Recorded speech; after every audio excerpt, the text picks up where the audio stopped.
I think we're live. Okay, I had a failed attempt, so I had to go out and close all my tabs, come back in and try again. So hello, Friday morning here, 24th of July, 2026. This is the sort of fortnightly update of everything that's been happening with the Floral Compost Activator. I have been unwell. I lost my voice. Still coughing a little bit, but feeling a lot better and ready to get back out into the community and make lots more compost. And it's not so much making compost as elevating the composting that's already happening, so that people who find compost gross for whatever reason, it removes some of those barriers, the odors, the pests. Compost can be beautiful. So updates since the last check-in on the 12th of July. I went to a cool summit. I only caught one of the 3 days with Tony Cho, the Future of Cities, and just all of these sort of global leaders in sustainability and urban development and regeneration, just all saying the same thing. We need to connect with nature. We need to make our cities more livable, more beautiful, more healthy. And a lot of it is about decentralizing, localizing, and Floral Compost Activator helps with all of that. So it's lovely to sort of sit in a room and go, my work belongs here. Come work with me. Then 13th section for agriculture in Switzerland, they brought in Darren Doherty from the Regrarians, who they recently interviewed for the Living Farms podcast. Darren is based in Australia, but he works globally with mostly farmers in that sort of regenerative model. And from what I can see, it's a real sort of planning perspective to streamline everything. Really, really cool work. So on the Zoom call, it was time for Q&A, and I put the question to him: does this systems approach work in urban environments? Like, what would you do for Melbourne City? I mean, I'd just come back from Melbourne. You could easily say Auckland, Christchurch, Dunedin, New York, anywhere in the world, our cities have the same problems. And his eyes lit up and he went, oh, yes, this is the book you want to kind of go look up. And he pulled out Retro Suburbia. I need to get my hands on this. And then talked about agrihoods and the agrihoods that he's established around the world.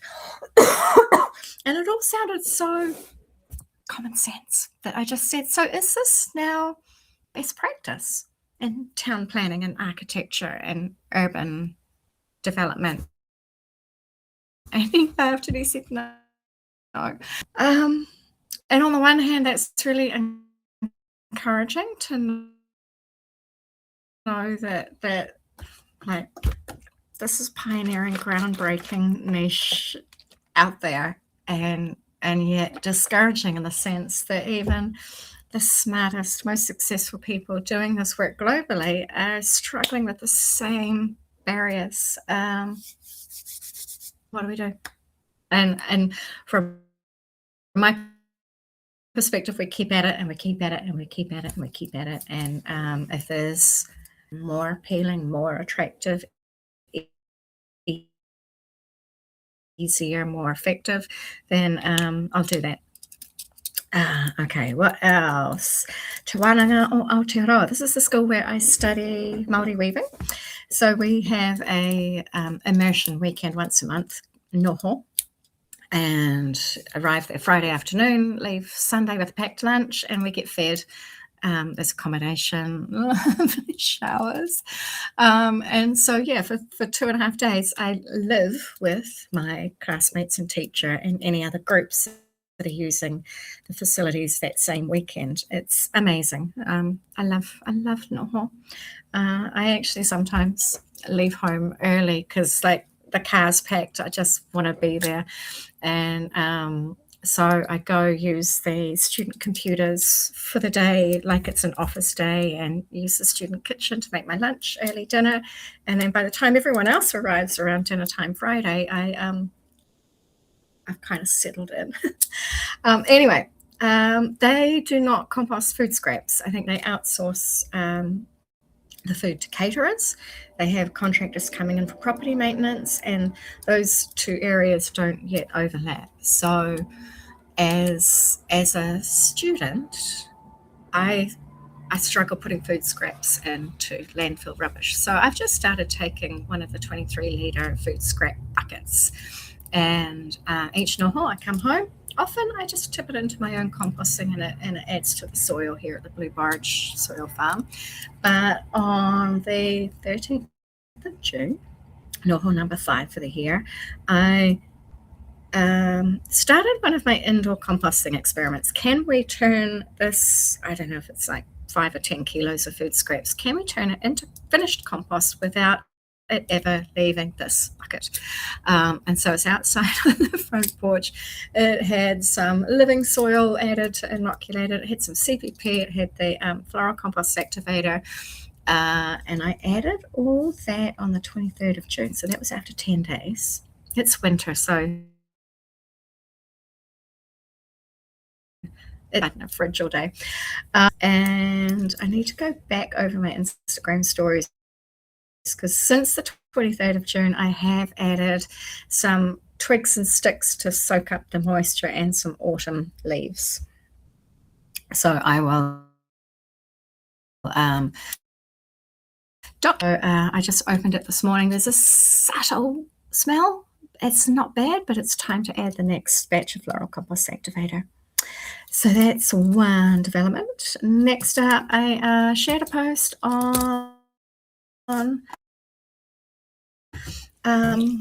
what I'm calling the simple method to dilute a of compost activator to the different dilutions: 1 in 10, 1 in 100, 1 in 1,000, and then the working blend 1 in 10,000. So I've only used 4 litres of water to get to that final dilution, and then these can be diluted bit by bit as I need. So yeah, that's like a little kind of light bulb moment, that I don't need to keep guessing how much I've diluted it, that we can create a system that could fit in a small space. Which is a great way of a city dweller or a compost hub or a school or a business to share a little bit of compost activator with thousands of people. So yeah, if you're ever coming to one of my demonstrations or workshops, please bring your own water bottle. I am running out of jars and bottles. It's quite a funny conundrum. Next development. Today's the 24th, so the day before yesterday, 22nd of July, I did my big humanure compost pile. It's kind of half building, half turning, half tidying. I have an area behind the garage that's not used for food growing. I follow Huapara Kore protocols, so within Indigenous Māori organic agriculture, we don't use human waste to grow food. So that's separate. And my humanure compost I use in the driveway area for flowers and around the ornamental trees. There's camellia, there's some sort of a I don't know what the tree's called, sorry. So the humanure composting, I do a big compost log. We're at the end of July. This is the first one I have built for 2026. So it's more like 8 months between big builds. And then in between, I've got smaller compost bins that I empty the bucket into and layer up with mostly just the weeds and grass that's growing in the humanure compost area. And I've got to say that of all the areas in this little soil farm, that humanure compost area never needs watering and is always flowering first, taller, everything's healthier. It's like this kind of high vibration part of the garden that someday, one day, when I have the bandwidth to dive into the legalities of compliance and regulations, I think there's something we're missing about the potential for human manure compost. Yeah, I'll just park that there. Want to just touch on something. I don't remember if I included this in the last update, but I was down in and she helped me make a batch the first day I got there, and it was ready. It should have been ready within 24 hours, but after 24 hours, I was looking at it going, this doesn't feel right. It doesn't smell the same. It doesn't look the same. We ended up adding a little more yarrow, a little more nettle, a little more oak. I think I just boosted all the flowers, but the smell was something chemical, and I think it's probably because it was tap water that we used. I normally, like, I'm in the countryside, I'm on rainwater, I've got a fancy filter. We're using clean, untreated water here. So the tap water, I think this is a new recommendation. Sit in the open so that the chlorine, but that's something worth looking at. I'm right, it did come to life. It did smell the way it normally smells. So, in general, more update, and I tried drying some out in the garage that's got the clear plastic roof. It's like in summer, it's like a greenhouse. It's really hot, but in winter, the flowers just are not drying. It's frustrating. So, my conclusion there is that for winter, I do need to invest in a dehydrator. I'll make up a batch today, but these are some of the winter flowers that I'm picking. So, calendula, yellow and orange, borage, gerania, stinging nettles going really good. This cute little herb here, fumaria, the lavender, that one there, the dead nettle. Then some kind of strong edible flowers, the rocket and daikon. I'm using those as well. I think that's all. Oh, and the other thing is mugwort. Mugwort has captured my heart.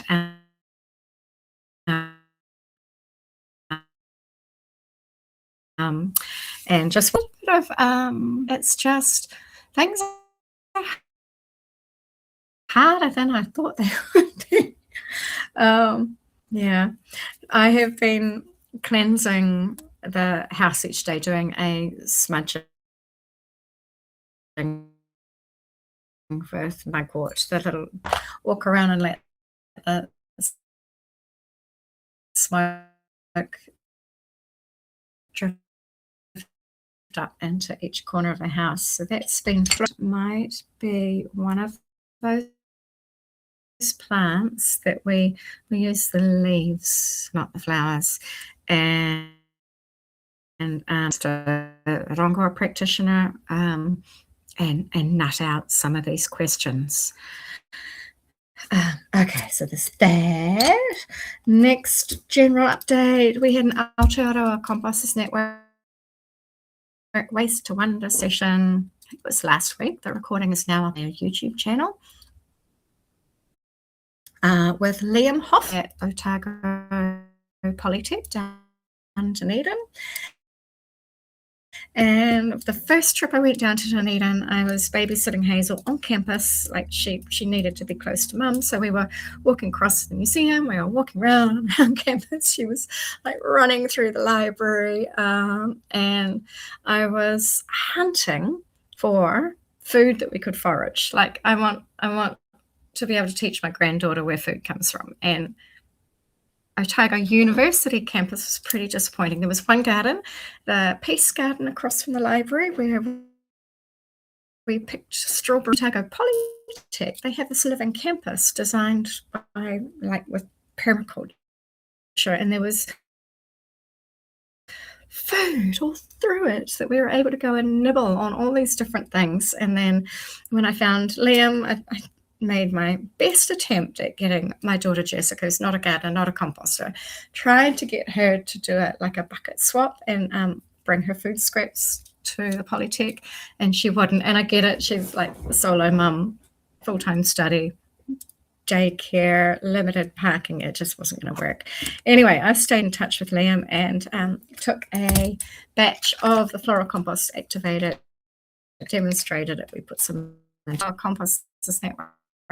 So you can go see the evolution of did to get it going. Why it makes sense financially, how it makes sense from a sustainability perspective, and how they embed that in the whole campus, like property maintenance, education, businesses surrounding families. It's the way we need to run not just schools and universities, but also businesses and other community organizations. So Liam's next challenge with this compost is to incorporate meat. And so I'm saying, this removes the odor. This is the answer. Give this a go. So I'm kind of, am I harassing him? I don't think I'm harassing him, but there are a few people. You want to see it? Do you want to look? Do you want to work together? What's one of the other local organizations is it's about an hour and a half south of me, so it's not an easy trip, but we're in the same kind of legal district council boundaries, and they have a massive community compost hub, successful operation. Can I help? I can help. Yeah, so if you are listening to this and you know anyone who can pull some strings to get me in there and get this actually implemented at scale, then I'm just sitting here waiting for that to happen and doing everything that seems logical to talk to the people to pull the strings to get this work out there. Okay, so one of the big insights from my trip down to Dunedin is how people without gardens, people who aren't into farmers markets and visiting their local farmers and buying locally made and supporting organics,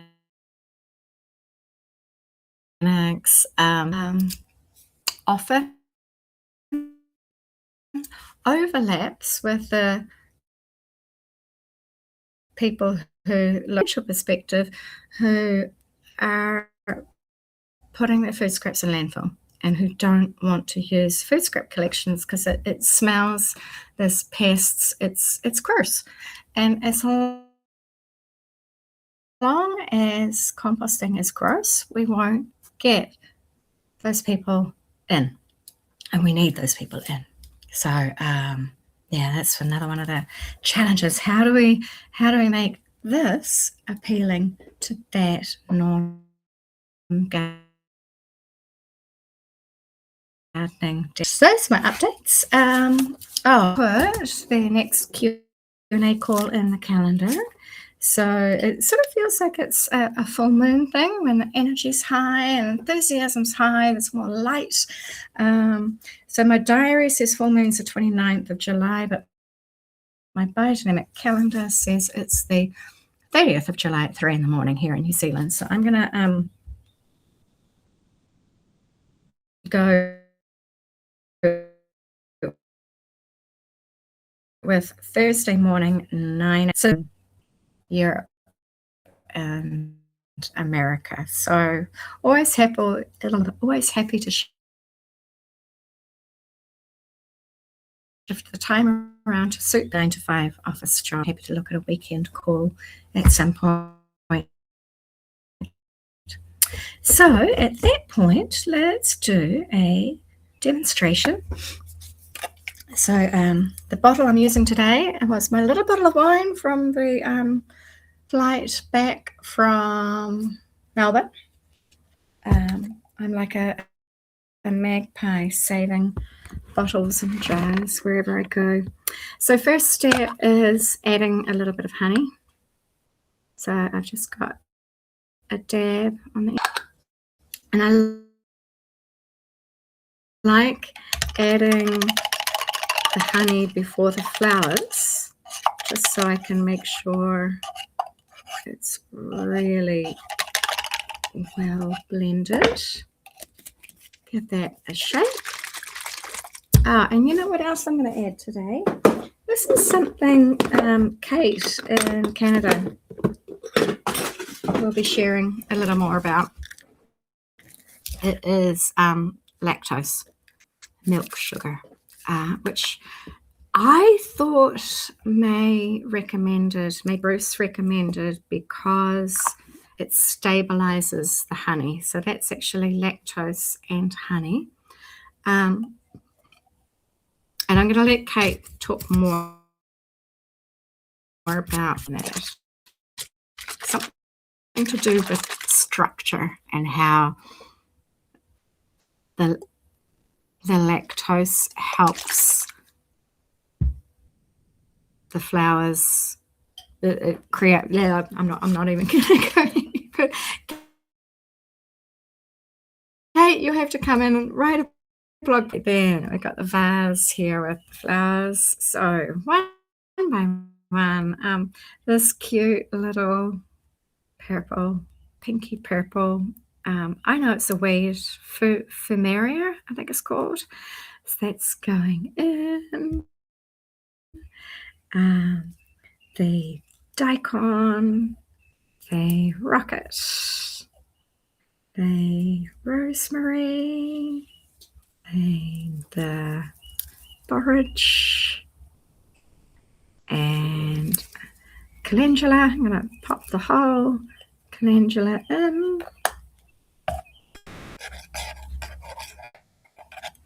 Then the honey wort. I just kind of mash that up a little bit. Yarrow.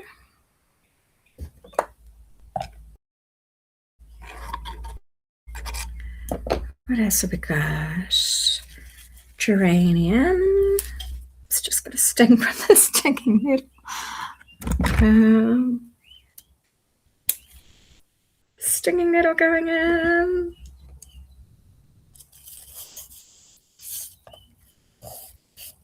There we go. And what else? The lavender. Dead nettle. Gosh, these flowers are tiny. I think I added the rosemary, didn't I? And then the mugwort. And once I hop offline, I'll go find the oak. Today's wintry floral compost activator in a pepper tree rosé bottle.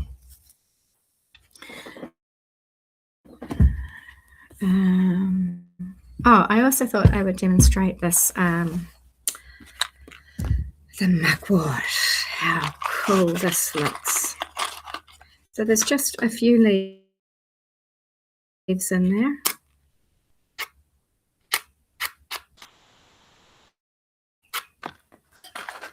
And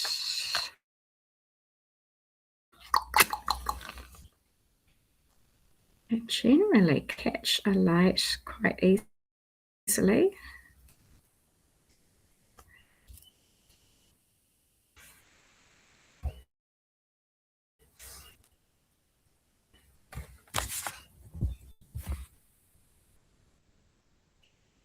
Oh, it's just the best smelling smoke.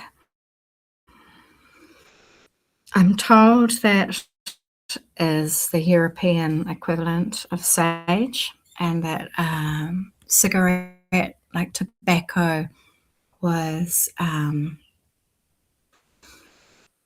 sort of taken by the cigarette companies, but in traditional, is it North American, Native American, and in traditional Indigenous culture, that tobacco was sacred, healing, ritual smoke. So that is it for me today, 24th of July, 2026.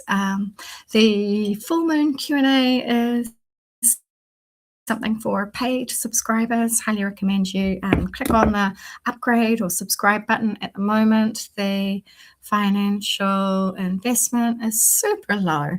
I need to change it, or I need to put everything behind a paywall and charge for workshops and consulting, but keep this body of work open to the public. But we'll see where we go with that. Then see you in 2 weeks' time.